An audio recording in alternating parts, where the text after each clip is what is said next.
नहमदुहु व नुसल्ली व नुसल्लिमु अला रसूलिहिल करीम अम्मा बाद।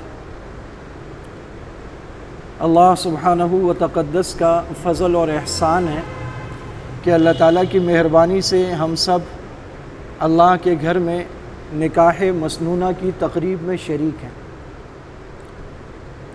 इस वक्त जो जदीदियत का सैलाब आया है उसमें एक बात ये भी है कि जो हमारे नए जोड़े हैं वो ये कोशिश करते हैं कि शादी के लिए हम कोई मुनफरिद और लोगों से अलग कोई ऐसी जगह ढूंढ लें कि वो यादगार हो जाए। कोई एफिल टावर पे पहुंचा हुआ है, कोई बुर्ज खलीफा पे चढ़ा हुआ है, बाज़ लोग समुंदर के पानी में उतरे हुए हैं, बाज़ ऊंचे ऊंचे पहाड़ ढूंढते हैं। जगह अलग और मुनफरिद हो जाए। आप सल्लल्लाहु अलैहि वसल्लम का इरशाद है, अहब्बुल बिलादी इलल्लाहि मसाजिदुहा, अल्लाह के नज़दीक सबसे ज़्यादा पसंदीदा जगहें वो मस्जिद है। कोई ऐसी जगह हो जहाँ सैकड़ों हज़ारों लोग रोज़ जमा होते हों, आपका नाम लेते हों, आपके तराने गाते हों, आपका ज़िक्र करते हों, आपकी याद में आंसू बहाते हों, वो जगह तो आपको अच्छी लगेगी ना। तो मस्जिदें कायनात में वो मकाम हैं जहाँ लोग बावज़ू जमा होते हैं, अल्लाह ताला की इबादत करते हैं, हम्द व सना करते हैं, वहाँ से अल्लाह ताला के नाम की सदाएं बुलंद होती हैं। तो निकाह के लिए एक मुसलमान के लिए इससे ज़्यादा मुतबर्रिक और बाबरकत मकाम नहीं हो सकता। जदीदियत के सैलाब में दूसरा वस्फ़ ये भी आया है कि वक्त, कोई ऐसा वक्त हो जो बड़ा यादगार हो, कोई ऐसी तारीख़ हो जिसमें 11-11-11 जमा हो जाए। 31 दिसंबर को रात को 12:30 बजे कोई ऐसी तकरीब हो जाए कि वो एक साल में शुरू हो, दूसरे साल में दाखिल हो जाए, उसका डिजिट कोई ख़ास हो जाए।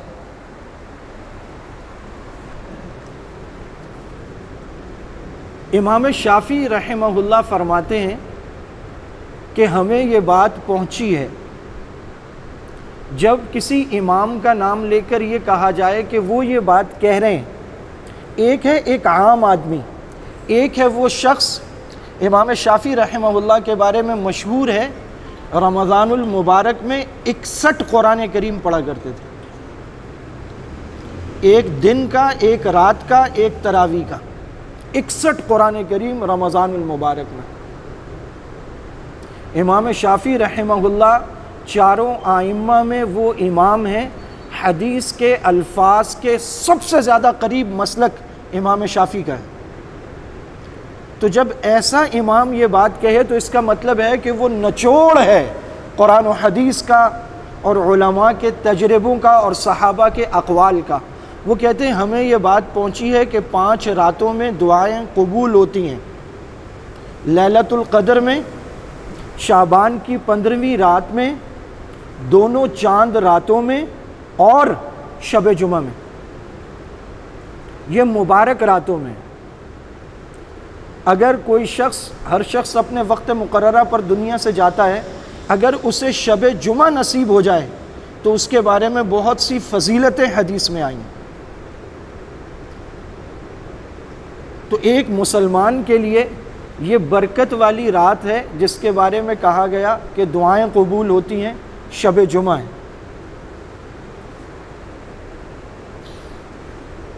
आप हज़रात मुबारकबाद के मुस्तहिक़ हैं कि आप हज़रात ने मशवरा किया और निकाह की तकरीब को मस्जिद में रखा और फिर इसे शब जुमा में रखा। और आप सल्लल्लाहु अलैहि वसल्लम का फरमान है, वो निकाह बरकत के लिहाज से सबसे आगे है। आज़मन निकाही बरकतन ऐसरुहु मऊनतन, जो कम खर्च बाला नशीन हो, जिसमें फजूल खर्ची ना हो, अखराजात ना हो। निकाह का सही सुन्नत तरीक़ा भी यही है। आप सल्लल्लाहु अलैहि वसल्लम ने मदीना हिजरत के बाद अपनी सबसे छोटी और चौथी लख्त जिगर सैयदा फ़ातिमतुज़ ज़हरा रज़ी अल्लाह ताला अन्हा का निकाह शेर खुदा सैयदना अलीउल मुर्तज़ा रज़ी अल्लाह ताला अन्हु करमल्लाहु वजहू से मस्जिद में पढ़ाया। और ख़ुद आपका फरमान है आलिनुन निकाह, निकाह का ऐलान किया करो, वजअलूहु फिल मसाजिद, और उन्हें मस्जिदों में मुनाक़िद किया करो। इसी हदीस के ज़िमन से उलमा ने ये बात निकाली है कि जिस घर में शादी की तकरीब हो अगर वो चरागां कर लें तो जायज़ है, क्योंकि वो एक निशानी और ऐलान है कि इस घर में निकाह मुनाक़िद हो रहा है, वो ऐलान की एक सूरत है। अच्छा, वो जो बात अभी गुज़री, इमाम शाफ़ी ने कहा कि ये बात हमें पहुंची है, उसमें एक बड़ा मज़ेदार छोटा सा वाक़या है। एक ख़ातून एक शख्स के पास पहुंची, कोई मसला पूछा, तो वो को जदीदियत ज़दा था। उसने कहा ये बताओ कि तुम्हें इमाम अबू हनीफ़ा का कौल बताऊं या हदीस बताऊं। बड़ी नाजुक बात है, बड़े तरीक़े से उसने कहा ये बताओ कि इमाम आज़म अबू हनीफ़ा का कौल बताऊं या हदीस से बताऊं। उसने कहा मुझे इमाम आज़म अबू हनीफ़ा का कौल बताओ, क्योंकि हदीस को वो तुमसे ज़्यादा जानते हैं। तुम मुझे ये चक्कर देकर और फिर हदीस को खुद समझकर उसका मतलब बताओगे, उससे बेहतर है कि अहादीस से जो मतलब इमाम आज़म अबू हनीफ़ा ने समझा है वो मतलब मुझे बताओ। मौजूदा दौर में ये बड़ी बारीक और समझने वाली बात है कि आज की 14वीं सदी का एक शख्स हदीस की किताब उठाकर वो आपको कहे कि जी हदीस में यूँ लिखा है, और वो 14 सदियों के उलमा और आइम्मा की तहकीक को पसे पुश डाल दे और वो तर्जुमे देख कर बता रहा हो। और वो लोग जिनकी ज़िंदगियाँ कुरान और हदीस में गुजरी और 14 सदियों की उम्मत ने, और सिर्फ उम्मत ने नहीं, उम्मत के उलमा ने, मुफस्सिरीन ने, शयूखुल हदीस ने, फ़ुक़हाए मिल्लत ने उन पर एतमाद किया, उनकी तहकीक हम तक पहुँचे कि जिनकी ज़िंदगियाँ इसमें गुजरी हैं। इसे लेकर कभी कोई फितने में ना पड़े। वो लोग जिन्होंने ज़िंदगियाँ दीन में खपाई हैं वो दीन के रहनुमा हैं। मस्जिद के निकाह की बरकत से अल्लाह ताला बहुत सारे गुनाहों से, फजूलियात से, रसूम से, रिवाज से, बिदआत से बचा लेते हैं। आज वो लोग जो ज़िम्मेदार हैं कि हमारी सड़कें बनाएं, हमारे हॉस्पिटल बनाएं, हमारे तालीमी इदारे बनाएं, वो अपनी ज़िम्मेदारियों को पूरा नहीं कर रहे। तो ऐसा कैसे हो सकता है कि वो उससे आगे बढ़कर हमारी सकाफ़त में, तर्ज़ बूदोबाश में जो गलतियाँ दर आई हैं वो उस बारे में हमें समझाएं और कोई अच्छी तालीमात दें। इनसे तो ये उम्मीद लगाई नहीं जा सकती। ये मुसलमान और ख़ानदान आपस में मिल बैठकर मशवरे करके ख़ुद इस चीज़ में आगे बढ़ेंगे कि हमारे अंदर क्या बुराइयां आ गई हैं, हम किस तरह उनका सद्देबाब करें। आप सोचिए, एक मिडिल क्लास फैमिली, शादी का खाना कितने का होता है? 1 लाख 1.5 लाख रुपए तो कहीं नहीं गए। पहले शादी हॉल होते थे, अब बैंक्वेट है। 1 लाख रुपया वो, 1.5 लाख का खाना, 2.5 लाख। अब जो मौजूदा दौर चल रहा है, कम से कम 1.5-2 लाख का सोना बच्ची के लिए, 4.5 लाख रुपए। लड़की के कपड़े दुल्हन के 1 लाख रुपया, 5.5 लाख रुपए, और उसके अलावा आने वाले मेहमान, दूल्हे को दी जाने वाली चीज़ें। और ये बिल्कुल वो हैं जो आप कहेंगे कि मौलवी साहब बहुत कम लगा रहे हैं। ये 6.5 लाख रुपए, 7 लाख रुपए बनते हैं। अगर 3 से 4 बेटियां हैं तो एक मिडिल क्लास जिसने कमाना भी है, बिजली गैस भी आज के दौर में पूरा करना है, कपड़ा लत्ता, दवा दारू, बच्चों की तालीम की फ़ीस, उस सब को पूरा करके वो कितनी बचत करेगा कि 7 एकम 7, 7 दूनी 14, 7 या 21, 7 चौक 28 लाख रुपए वो खर्च कर सके। अभी इसमें 1.5 लाख रुपए फर्नीचर का हमने नहीं लगाया। ये बातें कौन आके सोचेगा कि ये जहेज़ के नाम पर जो चीज़ें जा रही हैं, ये कत्लेआम हो रहा है। आज आपकी फिंगर टिप्स पर नेट है, आप सर्च करके देख लें, पाकिस्तान की 20-22 करोड़ की आबादी में वो कितने लोग हैं, कितनी बच्चियां हैं जिनकी शादी की उम्रें निकल गई हैं, उनके सरों में चांदी के तार झिलमिला रहे हैं। तो अब ये जो हमारे दरमियान चीज़ें आ गई हैं, उसकी वजह से जो तादाद मुझे मालूम है वो है 6 मिलियन। 60 लाख बच्चियां इस मुआशरे में हैं जिनकी शादी की उम्र निकल गई, चांदी के तार झिलमिला रहे हैं, और उसकी सबसे बड़ी वजूहात ये हैं कि शादियां नहीं हो रही, वो बिजनेस डील्स हो रही हैं। न्यू कराची का रिश्ता मत दिखाना, जिस गली में गाड़ी ना जा सकती हो मत दिखाना। जब शादी होती है ये बात का मसला है, लड़का लड़की करते क्या है, अखलाक किरदार, मकान अपना है, वालिद क्या करते, क्या ये रिश्ते हो रहे हैं? आप सल्लल्लाहु अलैहि वसल्लम ने फरमाया निकाह शादी की जाती है हसब नसब के लिए, मालो दौलत के लिए, हुस्न के लिए, शक्ल सूरत के लिए। तुम फज़फुर बिज़ात दीन, तुम दीन इख्तियार करके निकाह करना, दीनदारी को देखना। हमारे अंदर ये बुराइयां आई, उस वजह से शादियां मुश्किल हो गई। ये 70 लाख लड़कियां हकीकत में जिंदा दरगोर हैं, सूली पर लटकी हुई हैं, और कहीं और नहीं, मेरे घर में है, आपके घर में है, हमारे घरों में बैठी हुई हैं। ये हम में से कौन उठेगा जो ये सोचेगा कि हम किस तरह आसान शादियों को रिवाज दें ताकि ये बच्चियां निकलें कब्र से। दूसरा मौजू वो है शादी से मुताल्लिक़ मियाँ बीवी के ताल्लुक़ात का। हम उस मुआशरे में रहते हैं अल्हम्दुलिल्लाह कि आज भी जब बेटी होती है तो लोग बहुत सारे बुरे काम छोड़ देते हैं, और लोग भी उसे कहते हैं कि अब तू बेटी का बाप हो गया, ख्याल कर। हमारे घरों में जब कोई चीज़ आती है, बच्चे और बच्चियां अगर आगे दौड़ते हैं तो बेटियों के हाथ में पकड़ाई जाती है। लड़कों की कई फरमाइशें रद्द हो जाती हैं, बेटियों की फरमाइशें रद्द नहीं की जाती।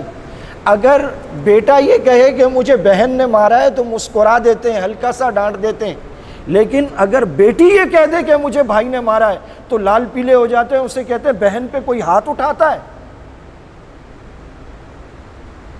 अरबी का शायर कहता है ये बच्चे नहीं हैं, ये ज़मीन पर चलते फिरते हमारे जिगर के टुकड़े हैं।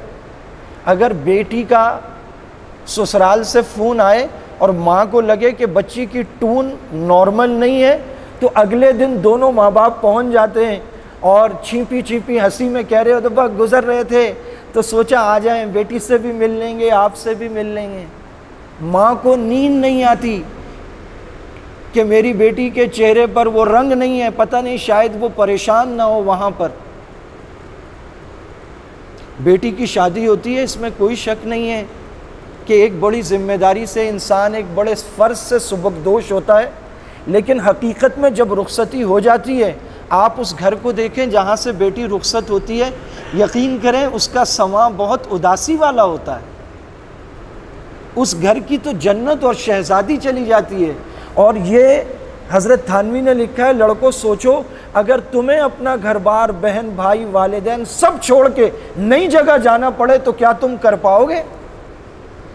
वो कितनी बड़ी कुर्बानी देकर आती है, और फिर वो उस घर के बर्तन, उसकी चादरें, उसके पर्दे, उसकी दीवारें, उसकी डबल्यूसियाँ, उसके कमोड, उसके बेसन तक रगड़ देती है। और बदबख्त 10 साल बाद उसका बाजू पकड़ के कहता है दफ़ा हो जा, अपने घर चली जा। माएँ कहती हैं अपने घर जाओगी तो अपने शौक़ पूरे करना, और यहाँ सब कुछ घिसने के बाद उसका बाजू पकड़ के निकाल के उसे कहते हैं जा अपने घर दफ़ा हो जा। इन बेटियों का कोई घर नहीं होता, ना माँ बाप का घर इनका घर होता है, और ना जहाँ जाके ये अपने आप को घिसा देती हैं वो भी घर नहीं होता। आप सल्लल्लाहु अलैहि वसल्लम किसी बात पर अपनी बीवियों से, हमारी माँओं से, उम्महातुल मोमिनीन से नाराज़ हो गए। आपका तर्ज़ अमल क्या है? आपने अपना घर छोड़ा और वहाँ एक चौबारा था, 2 मंजिला लकड़, आप वहाँ जाके मुकीम हो गए। दूसरी मंजिल पर 1 महीना घर नहीं आए। नबी ने किसी को ये नहीं कहा कि तुम चली जाओ, ये मेरा घर है। आप घर छोड़ के चले।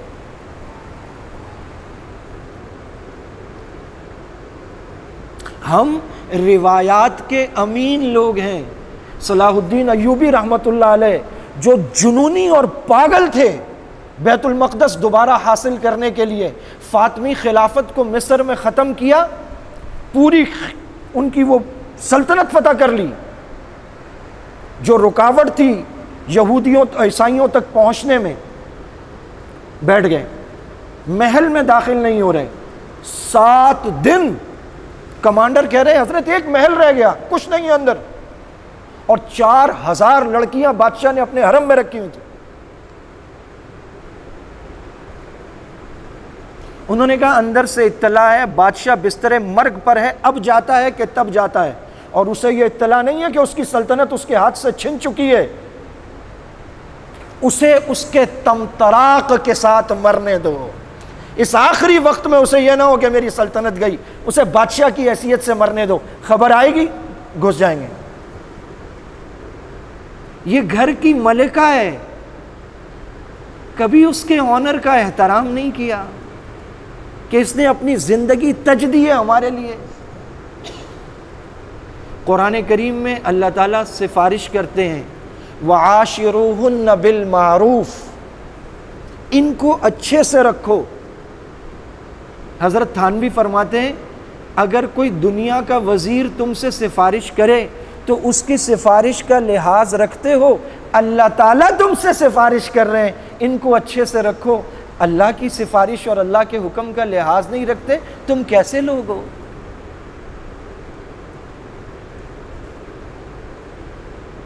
नागवारियां आ जाती हैं, और हमारे आज के दौर में ये एक जोड़ और मिलन का वक्त है।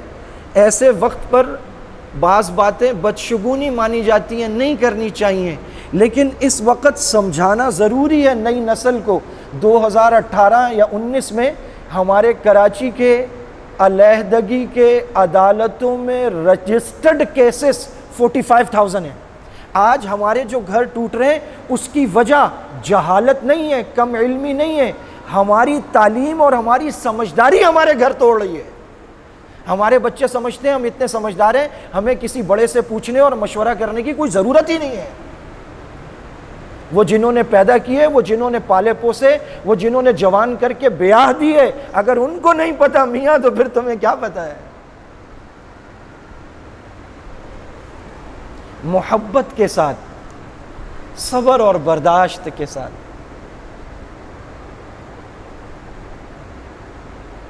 आप सल्लल्लाहु अलैहि वसल्लम एक ग़ज़वे में हज़रत उम्मे सलमा ऊँट पे चढ़ना चाहती हैं, जिस्म भारी था, कजावे पे पाँव नहीं रख पा रही, चढ़ नहीं पा रही।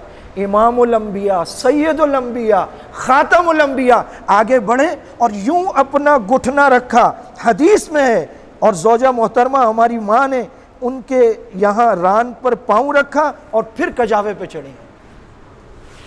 ये बीवी से हुस्न सलूक है। एक ग़ज़वे में वो सहाबी जो ऊँटों को दौड़ाने वाली आवाज़ निकालते थे, उन्होंने ज़रा तेज़ आवाज़ निकाली, ऊँट तेज़ दौड़ा। अम्मी आयशा रज़ी अल्लाह तआला अन्हा कजावे में थी, आप सल्लल्लाहु अलैहि वसल्लम ने यूँ दोनों हाथ उठाए, फरमाया वाह आरीसाहु, हाय मेरी दुल्हन। हम इस नबी के मानने वाले हैं। ये सुलूक है बीवियों के साथ। और उस सहाबी से क्या कहा? उससे कहा उन्ज़ुर या अंजशा हाज़िहिल क़वारीर, ए अंजशा ज़रा ध्यान से, ये आबगीने हैं। आबगीना नगीने जैसा सुच्चा मोती नहीं होता, उतना कीमती भी नहीं होता, लेकिन नज़ाकत में सच्चे मोती से भी बढ़कर होता है, क्योंकि वो पूरा पक्का नहीं होता, उसमें अभी पानी मौजूद होता है। आब फारसी में पानी को कहते हैं आब गीना, ऐसा नगीना जो पूरा नहीं बना, जिसमें पानी अभी मौजूद है। यहाँ नज़ाकत में मिसाल देना मंजूर है कि तेज़ दौड़ा दिया, ये तो आब गीने हैं। अम्मी आयशा रज़ी अल्लाह तआला अन्हा मस्जिद नबवी के सहन में मुजाहिदीन परेड कर रहे थे। लोगों को यह पता ही नहीं कि जिहाद की तैयारियां मस्जिद में होती हैं, तीर मस्जिद में सीधे होते हैं, नेज़े मस्जिद में बनते हैं। आज हमें जिहाद दहशतगर्दी बना दिया गया, और जब वो दहशतगर्दी बन गया तो अब क्या होता है, काली पट्टी बांध लो, 1 मिनट की खामोशी इख्तियार कर लो। 90 लाख कश्मीरी 1 साल से दुनिया की सबसे बड़ी जेल में, हमारे पड़ोस में 70 साल तक लॉलीपॉप सुनते रहे कि हमारी शहरग है, हमारी शहरग हिंदू ने कब्जा कर लिया और बड़े तरीके से इन्होंने बेच दिया, और हम उसके लिए कुछ नहीं कर पाए, और हम दुनिया की सुपर पावर और एटमी कुव्वत और पता नहीं क्या क्या है, क्या करनी है, आग लगानी है इन मिसाइलों को। हमारे कश्मीर पे तो कब्जा हो गया। वज़ीर आज़म आज़ाद कश्मीर की तकरीर मैंने खुद सुनी, उसने कहा वहाँ सुबह के वक्त यूँ करके खिड़कियाँ खोलती हैं और एक दूसरे से पूछती हैं क्या पाकिस्तानी फ़ौज आ गई हमारी मदद के लिए। वो इस तरह इंतज़ार में है। मस्जिद नबवी के सहन में सहाबा जंगी मश्क कर रहे हैं। अम्मी आयशा ने फरमाया मैंने देखना है। आप सल्लल्लाहु अलैहि वसल्लम ने अपने पीछे खड़ा किया, यूं करके चादर डाल दी। वो खड़ी होकर देखती रही, यहाँ कंधे पे सर रख के। आप सल्लल्लाहु अलैहि वसल्लम का वो पहलू थक गया तो आपने पहलू बदला, अम्मी आयशा इस तरफ आ गई। जब अम्मी आयशा ने कहा बस, फिर आप हटे। एक मौके पर अम्मी आयशा फरमा रही है, या रसूल अल्लाह रेस लगाएं?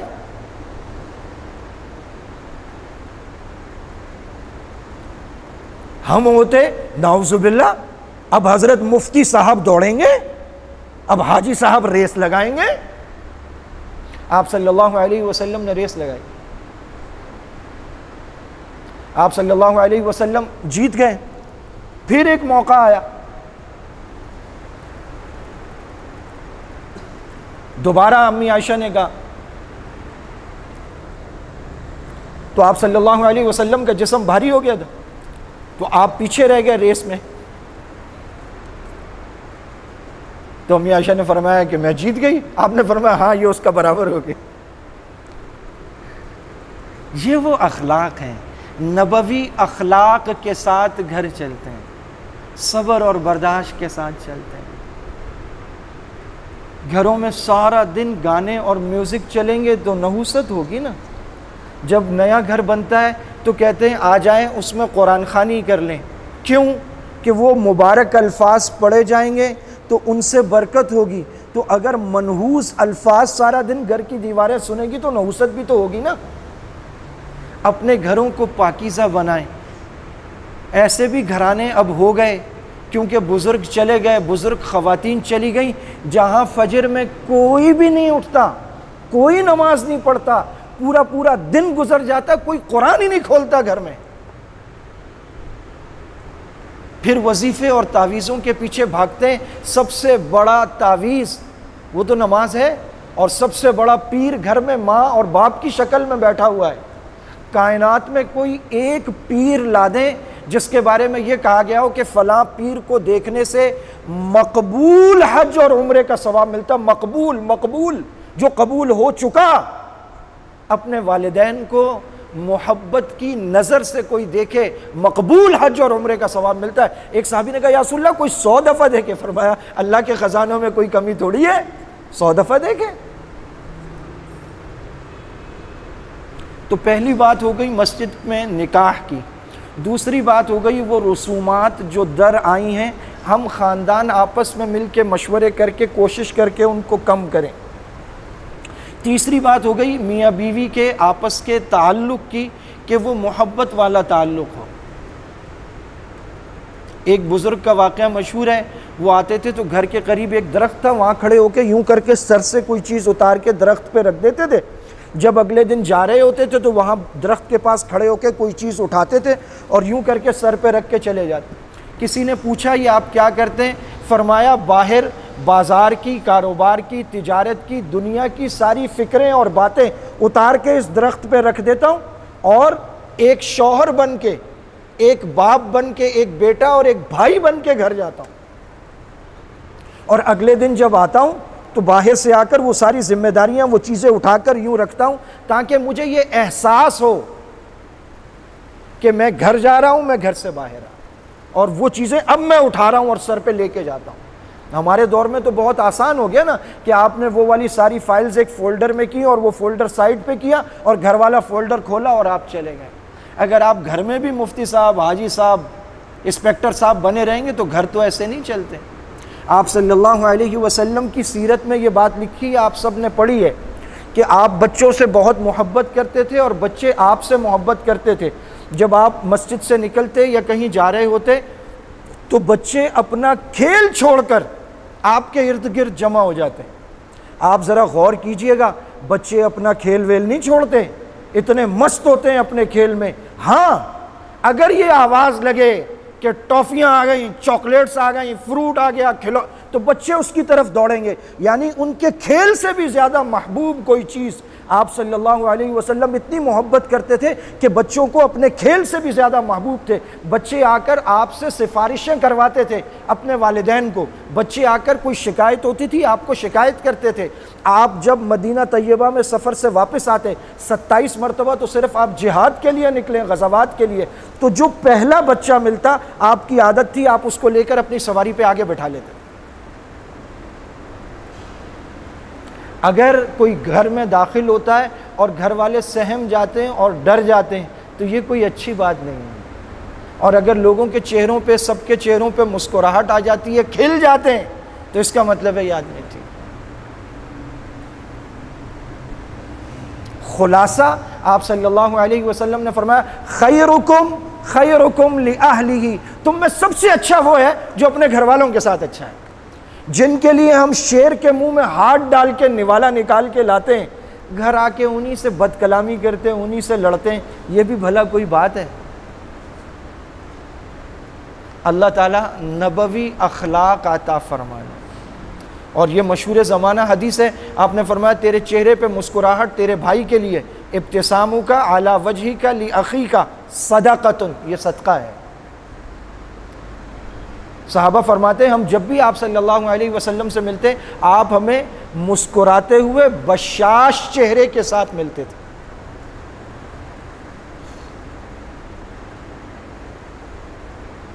किसी की बेटी है और ऐसी ही बेटी है जैसी बेटी मेरे घर में है। आखिरी बात अर्ज करता हूं, जरा नाजुक बात है, गौर से समझिएगा, इसके बाद इंशाअल्लाह गुफ्तगू मुकम्मल करता हूं। देखिए आज हमारे बच्चे और बच्चियां को एजुकेशन सिस्टम में पढ़ते हैं। मैट्रिक तक जिस क्लास में हमारा बच्चा पढ़ता है उसे हो सकता है कोई ना कोई लड़की अच्छी लगती हो।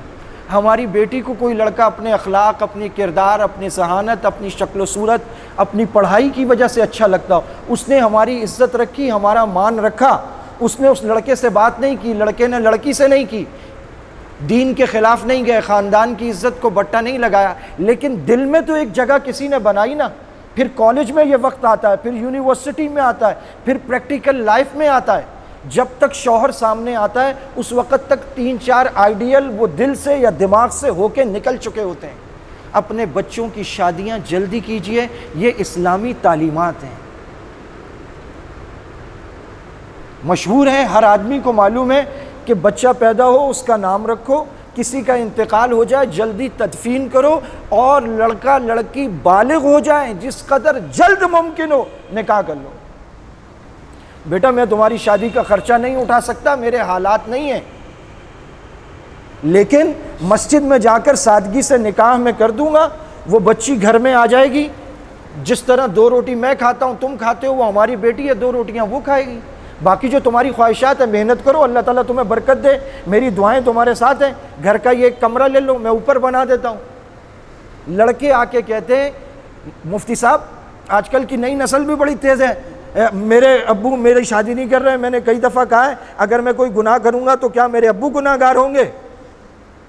मैंने कहा मियाँ तुम गुनाहगार हो गए, काम करो टाइम से, क्योंकि हमारे यहाँ तो अब लोग हैं तुमने हमारी तली पे ला के क्या धरा है जो हम तुम्हारी शादी कर दें। बच्चों को तो हम ये नहीं कह सकते तुम्हारे अब्बा गुनाहगार होंगे, वो बोलेगा ठीक है अब्बा के खाते में जा रहा है मैं करता हूँ फिर जाके जो करना है मैंने। हमें ये मोबाइल नज़र नहीं आ रहे, हमें ये 4-4 सिमें नज़र नहीं आ रही, हमें हमारे घरों में आग लगाता हुआ ये मीडिया नज़र नहीं आ रहा। हम किस इंतज़ार में बैठे? अल्लाह का वास्ता है बच्चों की शादियाँ जल्दी करो, सादगी से करो, अल्लाह से मांगो या अल्लाह मैं अपने फ़राइज़ इससे सुबकदोश होना चाहता हूँ, या अल्लाह मेरी मदद फरमा। और हमेशा दुआओं में बच्चों का नाम ले लेकर दुआएं करनी चाहिए, या अल्लाह मेरी इज़्ज़त की, मेरी इफ़्फ़त की, मेरे ख़ानदान की या अल्लाह हिफाजत फरमा, मेरी बच्चियों की, मेरे बच्चों की या अल्लाह हिफाजत फरमा। बच्चों पे आयतल कुर्सियाँ पढ़ के, चारों कुल पढ़ के फूंकने चाहिए। ये ज़रूरी नहीं है कि वो सामने खड़ा हो फूंके, जहाँ आपको ख्याल आ जाए आप आयतल कुर्सी पढ़ें फूंक दें, आप अल्लाह पहुँचा देगा इसको। उसकी नीयत करके आप आयतल कुर्सी पढ़ के उसका हिसार बांध दें कि अल्लाह ताला इसकी बरकत से उसकी हिफाजत करे। हदीस में आता है अल्लाह ताला एक फ़रिश्ता खड़ा कर देते हैं, 2 दफ़ा पढ़ी 2 फरिश्ते खड़े कर देते हैं उसकी हिफाजत पे, और 3 दफ़ा कोई पढ़ दे अल्लाह ताला कहते हैं फरिश्तों को हट जाओ, तुम हट जाओ, ये डायरेक्ट मेरी पनाह में है। पहले तो कोई वास्ता था, अब उसकी भी ज़रूरत नहीं है, जाओ हट जाओ। ये चारों कुल सूरह बकरा की आखिरी आयात, ये आयतुल कुर्सी, मुसलमानों खुदा की कसम खजाने खजाने, हिफाजत के खजाने, बिठा लो इस बात को अपने दिल में। और ये रस्म के तौर पर जो कुरान शरीफ रख के रुखसत करते हैं, ये कुरान की बेअदबी है, ये मत करो। ये फिल्मों, ये कुरान इसलिए है, हाँ पढ़ के फूको, यही तरीका है। आयतुल कुर्सी पढ़ो, जो याद है अल्लाह ताला वो पढ़ के फूको। लेकिन ये रस्मी तौर पे ये कुरान कैसे साया किया है, और वो बेपर्दा हमारी बच्चियां ज़र्क बर्क लिबास और वो वीडियो बनती हुई, बचो इससे। ये कुरान शरीफ का अदब नहीं है, ये कुरान करीम की बेअदबी है। इस बात का अहद कर लें सारे कि इंशाअल्लाह अब हमारे बच्चों की, बच्चियों की, और जो बच्चे यहाँ बैठे हैं जिनकी शादियाँ नहीं हुई, हम अपने निकाह मस्जिद में सुन्नत के मुताबिक करेंगे इंशाअल्लाह। और उसके बाद अल्लाह पाक तौफीक दे तो हमारे यहाँ निकाह मस्जिद में होता है, फिर रुखसती का सारा सिलसिला शादी हॉल से होता है। कोशिश करें उससे सुबकदोश, एक लड़कों ऐसी शादी करके तो देखो, उनको बोलो जी घर से आएंगे 20 आदमी, रुखसत करा के ले जाएंगे, कोई बड़ी बात नहीं। आज के दौर में 10, 15, 20 हज़ार रुपये आप जाएंगे, वो आपको चाय पानी मौसम के मुताबिक हल्का फुल्का रिफ़्रेशमेंट हो जाए और आप घर से लेकर आ जाएं। वो झोलियाँ उठाकर दुआएं देंगी, पड़ोसने आकर कहेंगी बहन ऐसा दामाद हमें भी ढूंढ दो, ये हीरा कहाँ से लाई हो। औरतें देखने आएंगी इस दामाद को कि ये कैसा ख़ानदान है जो बच्चियों की इज्जत करना जानता है। वो बताते फिरेंगे कि आज के दौर में हमारा तो लाख रुपए भी खर्चा नहीं हुआ और बच्ची इज्जत से रुखसत हो गई। और सच्ची बात यह है, ये मर्द की जिम्मेदारी है कि जब वो दुल्हन लेके आ रहा है उसके लिए फर्नीचर का, सामान का ये मर्द की जिम्मेदारी है। उनको बोले जी जो मुनासिब 4, 6, 8 जोड़े आप बस वो दे दें, बाकी आ जाएगी इंशाअल्लाह, अल्लाह ताला जोड़े खूब दे देंगे।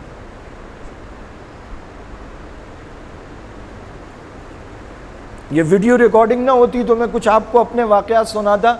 मेरे वालिद साहब मुझे यहाँ ले गए थे ज़ियाउद्दीन हॉस्पिटल, हम 20,000 रुपये का शीशम का एक बेड ख़रीद के लाए थे। आज तक अल्हम्दुलिल्लाह मेरे कमरे में जहेज़ के नाम पे अल्हम्दुलिल्लाह एक चमचा भी नहीं लिया, अल्लाह ताला के फजल से। मेरा ख्याल है 4था पासपोर्ट है, आधी दुनिया मैंने घूमी हुई है। अल्लाह देते हैं, जो आपके मुक़द्दर का है वो आपको मिल के रहना है। इसलिए ये जो जहेज़ है जिसकी वजह से हमारी बच्चियाँ घरों में बैठी हैं, इन चीज़ों से हटकर दीनदारी, अखलाक और किरदार देखें। जब आप जहेज़ मांगेंगे तो फिर वालिदैन जहेज़ तैयार करेंगे। आपने रिश्ते में जहेज़ चाहिए वो जहेज़ देंगे, सोना चाहिए सोना देंगे, शोशा चाहिए शोशा देंगे। अगर आप अखलाक और किरदार और तरबियत मांगेंगे तो वालिदैन फिर उस लिहाज से बच्चियाँ तैयार करेंगे कि अब रिश्ते अखलाक, तरबियत और दीन और नमाज पर और अदब पर होते हैं। जिस चीज़ की मार्केट में डिमांड है वही प्रोडक्ट दी जाती है ना। हमारे यहाँ तो अब डिमांड गाड़ियों की, बंगलों की, अपना घर। ये जितने हजरात बुजुर्ग बैठे इनसे पूछें, जब इनकी शादियाँ हुई तो अपने घर थे, ये वेल सेटल्ड थे। वेल सेटल्ड होने के चक्कर में जो शादी की असल उम्र है वो तो गुजर जाती है। आखिरी मकूला सुनाता हूँ हज़रत उमर का। हज़रत उमर जिनके बारे में नबी ने फरमाया मेरे बाद कोई नबी होता तो उमर होता। हज़रत उमर की समझदारी का क्या आलम होगा, जो नबूवत के वज़ीर हैं। हज़रत उमर फरमाते अमीर होने का कोई तरीक़ा, अमीर गनी होने का कोई तरीक़ा निकाह से ज़्यादा मुझे नहीं पता। निकाह खुद बरकत लाता है। आपने उस निकाह को धक्का मार के दूर किया हुआ है और आप चाहते हैं लड़का सेटल्ड हो जाए। जो असल तरीक़ा है जहाँ से अल्लाह पाक माल खोलते हैं, और ये इस जुमले के तनाजुर में ये जितने बुजुर्ग बैठे हैं ये उसको यूं करके अपनी ज़िंदगी की कसौटी को परख लें कि शादी और निकाह से पहले मैं क्या था और उसके बाद अल्लाह पाक ने कैसी इनायात की हैं। वो एक लड़की दुनिया में, उसका भी कोई मुक़द्दर है ना। जब वो आपको घर आ जाएगी तो आपके घर आने के बाद उसका मुक़द्दर कहाँ से आएगा? आपके हाथ पर आएगा ना। हर आने वाला बच्चा मुक़द्दर लाएगा, उसके मुक़द्दर से अल्लाह पाक खोलते जाएंगे। अल्लाह पर तवक्कुल, अच्छा अखलाक और किरदार, ये अल्लाह पाक हमें अता फरमा दें। ये माशाल्लाह हमारे भाई भी हैं, दोस्त भी हैं, इनका निकाह है, बड़ा खुशी का मौका है। मैं इत्तेफाक से सफ़र में था और सूबे से बाहर था, इनका फ़ोन आया, मैं भूला हुआ था। पहले इन्होंने कहा था लेकिन मैंने कहा यार इंशाल्लाह मैं पहुंच जाऊंगा। अल्लाह पाक ने पहुंचा दिया। आप हजरात ने बड़ा खूबसूरत फैसला किया, मस्जिद, ये निकाह सही मानों में निकाह मसनूना हो गया। जब आप शादियों में जाते तो नमाजें छूट जाती हैं लोगों की, यहाँ सब ने नमाज जमात से पढ़ी, लड़के वाले लड़की वाले अल्लाह के घर में बैठे, दीन की बातें सुन रहे, बावजू बैठे हुए। ये हुआ ना निकाह मसनूना, बरकतों वाला। अल्लाह ताला इसको हकीकी बरकतें अता फरमा दे। वाखिरु दावाना अनिल हम्दुलिल्लाहि रब्बिल आलमीन।